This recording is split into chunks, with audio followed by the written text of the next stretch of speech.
नमस्कार एवरीवन, कैसे हैं आप सब। उम्मीद करता हूं बहुत ही अच्छे होंगे। और आज का जो कल का त्योहार था, रक्षाबंधन का त्योहार, वो आपने बहुत अच्छी तरीके से मनाया होगा। और मेरी तरफ से भी सभी को रक्षाबंधन की हार्दिक शुभकामनाएं।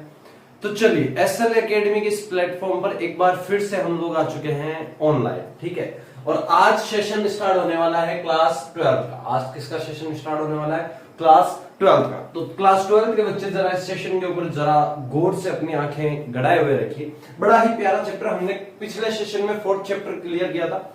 आज हम लोग कर रहे हैं फर्स्ट बुक का 5th चैप्टर, ठीक है। कौन सी बुक का 5th चैप्टर? फर्स्ट बुक का। कौन सी सब्जेक्ट? ज्योग्राफी सब्जेक्ट, ठीक है। तो चलिए, अपने सामने नाम है चैप्टर का। अपना जो नाम है वो है प्राथमिक क्रियाएं। वो क्या है? प्राथमिक क्रियाएं। अब प्राथमिक क्रियाएं क्या होती है? देखिए, बेसिकली मैं स्टार्टिंग से स्टार्ट करूं तो आपको प्राथमिक क्रियाओं को पढ़ने से पहले कुछ कई चीजों को और को पढ़ना पड़ेगा। जैसे आपको सबसे पहले पढ़ना पड़ेगा आर्थिक क्रियाओं के बारे में। आर्थिक क्रियाएं क्या होती है? आर्थिक क्रियाएं।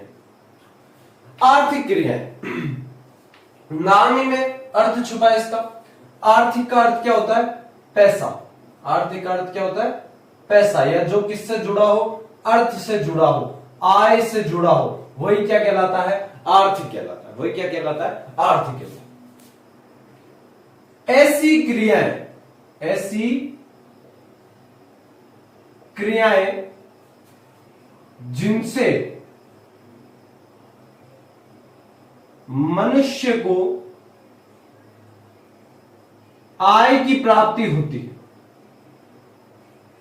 आय की प्राप्ति होती है, उन क्रियाओं को क्या कहते हैं? आर्थिक क्रियाएं कहते हैं। उन क्रियाओं को क्या कहते हैं बेटा?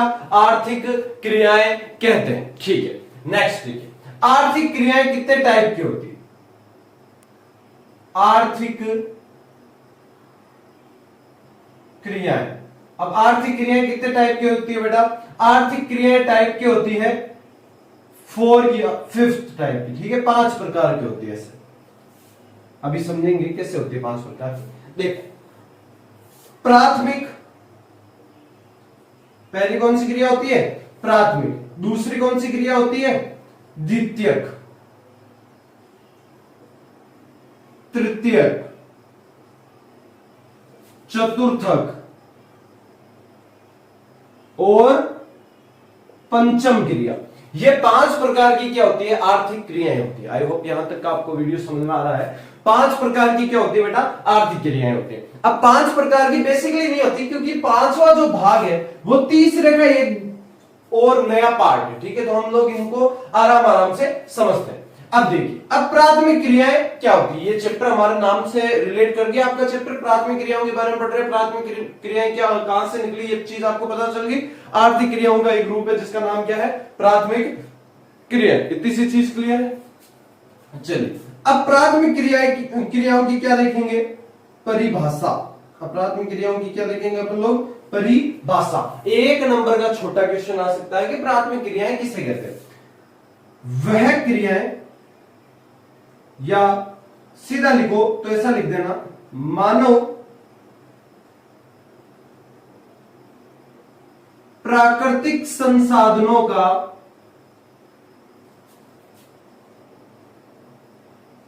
सीधा प्रयोग अपनी आवश्यकताओं की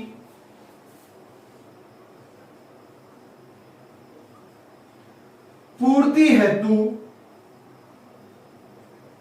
करता है। मानव प्राकृतिक संसाधनों का सीधा प्रयोग अपनी आवश्यकताओं की पूर्ति हेतु करता है, उसे ही क्या कहते हैं? प्राथमिक क्रियाएं कहते हैं। अब ये जो प्राथमिक क्रियाएं हैं, ये किसके ऊपर बेस्ड होती है? ये बेस्ड होती है, यानी ये किसके ऊपर निर्धारित रहती है? ये निर्धारित रहती है जलवायु, मृदा, वनस्पति व भूमि की बनावट के ऊपर। ये किसके ऊपर निर्भर रहती है? जलवायु के ऊपर, मृदा के ऊपर, वनस्पति के ऊपर, व भूमि की बनावट के ऊपर। ये क्या है? ये ऐसी क्रियाएं हैं जिनके ऊपर ये प्राथमिक क्रियाएं निर्भर रहती है। इतनी इतनी चीजों के ऊपर ही क्या रहेगा? प्राथमिक क्रियाएं निर्भर रहेगी। तीसरा टॉपिक, प्राथमिक क्रियाओं से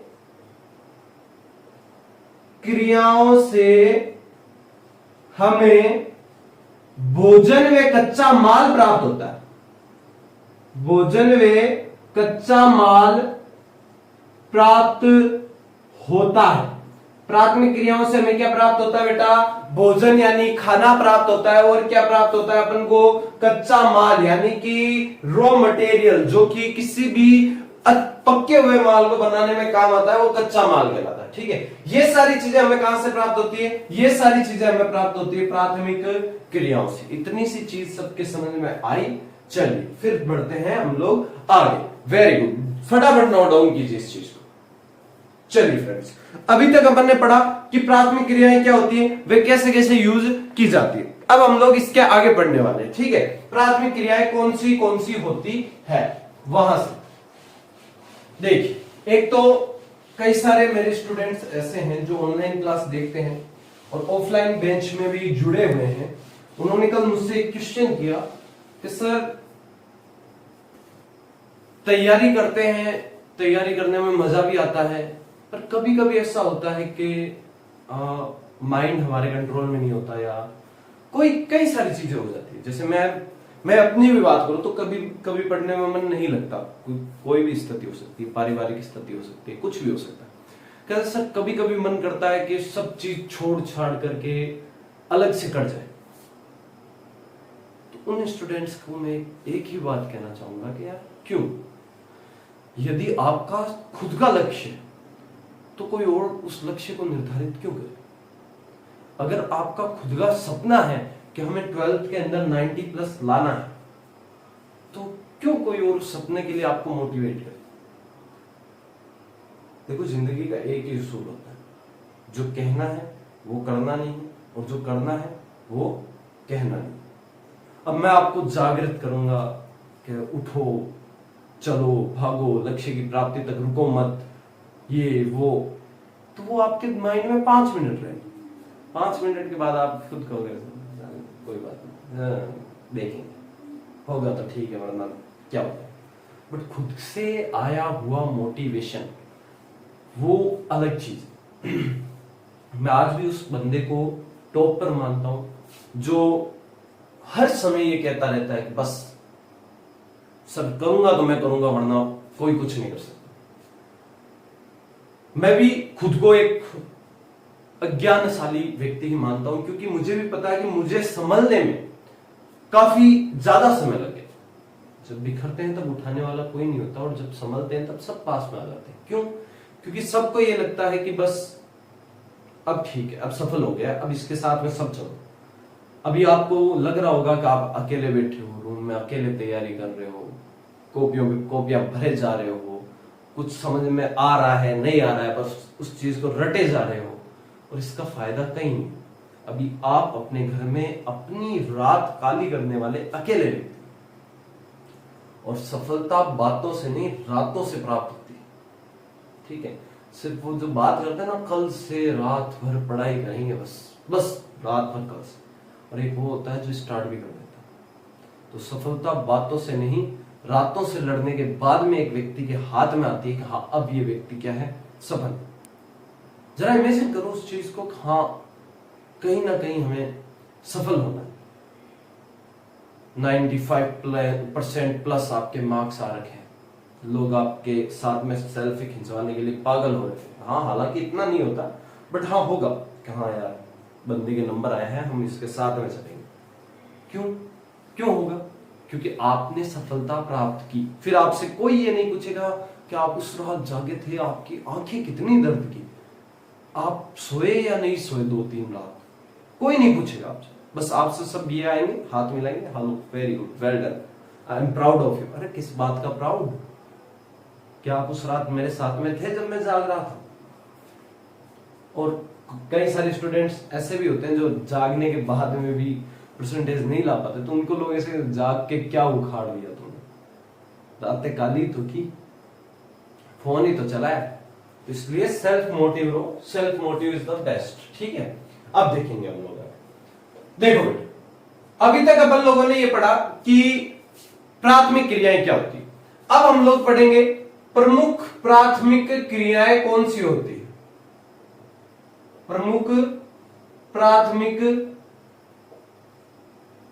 क्रियाएं कौन कौन सी ऐसी क्रियाएं हैं जो प्राथमिक क्रियाओं का सर्जन करती है प्रमुखता से। देखो वो क्रियाएं हैं आखेट, संग्रहण, मत्स्य पालन, पशुपालन, कृषि, लकड़ी काटना। ये ऐसी क्रियाएं हैं जो प्रमुख प्राथमिक क्रियाओं के अंतर्गत आती है। अब देखो इसके अंदर आखेट का मतलब होता है शिकार करना। आखेट का मतलब क्या होता है? शिकार करना। संग्रहण का मतलब होता है संग्रहित रखना। संग्रहण का मतलब क्या होता है? संग्रहित रखना। अब देखेंगे मत्स्य पालन का मतलब मछली पालना, पशुपालन का मतलब गाय भैंस भेड़ बकरी को पालना, कृषि का मतलब खेती करना और लकड़ी काटने का मतलब लकड़ी काटने होता है।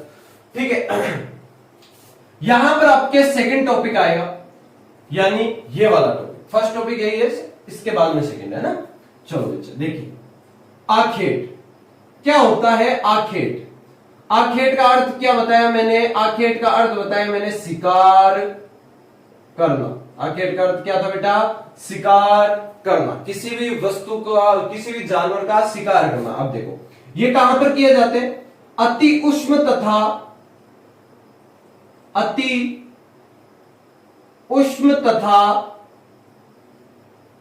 शीत स्थानों पर किए जाते हैं। अति उष्ण तथा शीत स्थानों पर क्या किए जाते हैं? शिकार किया जाता है या आखेट किया जाता है। ठीक है, अति उष्ण तथा शीत स्थानों पर पूंजी की कम आवश्यकता होती है। पूंजी की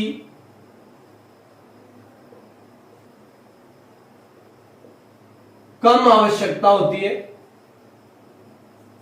प्रति व्यक्ति आय कम होती है।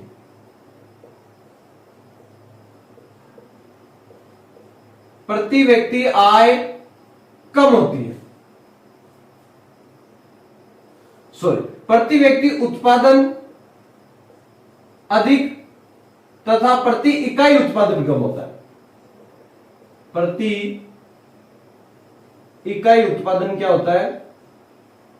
कम होता है।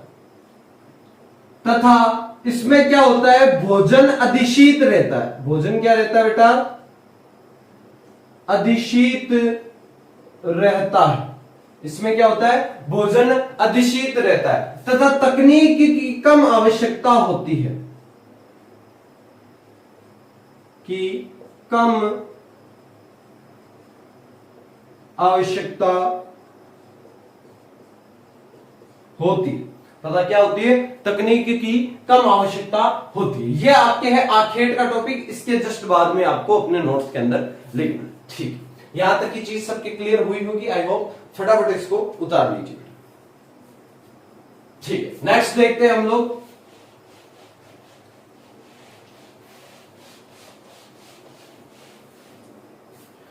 नेक्स्ट है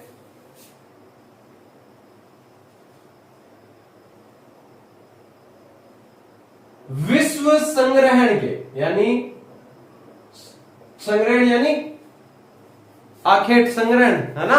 विश्व संग्रहण के प्रमुख क्षेत्र। तो विश्व संग्रहण यानी इकट्ठा करने के, वस्तुओं को इकट्ठा करने के प्रमुख क्षेत्र। अब देखो पहला क्षेत्र है वो है अति उच्च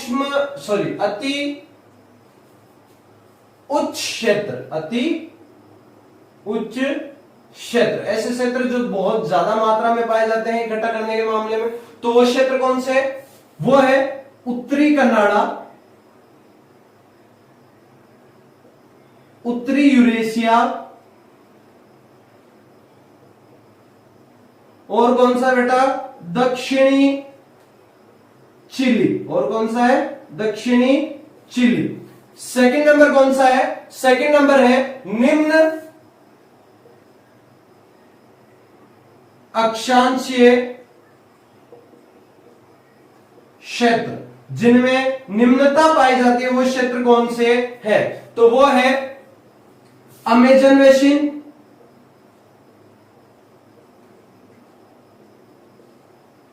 कांगो बेसिन, ऑस्ट्रेलिया,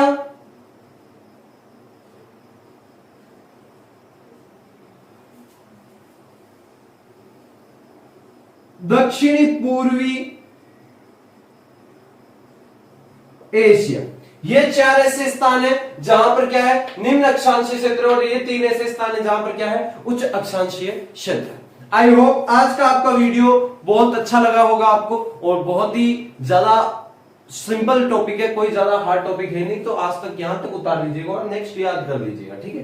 क्योंकि दिन दिन बूंद बूंद से घड़ा भरता है और दिन दिन से रिजल्ट बनता है। अगर दिन दिन पढ़ाई करोगे तो रिजल्ट बनेगा, बूंद बूंद डालोगे तो घड़ा भरेगा, वही चीज है। और नहीं करोगे तो फिर जैसे एक जगह को कई दिन साफ मत करो तो उसके ऊपर रेत जम जाती है ना, फिर वो रेत बहुत मुश्किल से साफ होती है। इससे अच्छा साफ करते रहो ताकि रेत जमे ही ना। तो चलिए आज के इस वीडियो में इतना ही, तब तक के लिए जय हिंद जय भारत।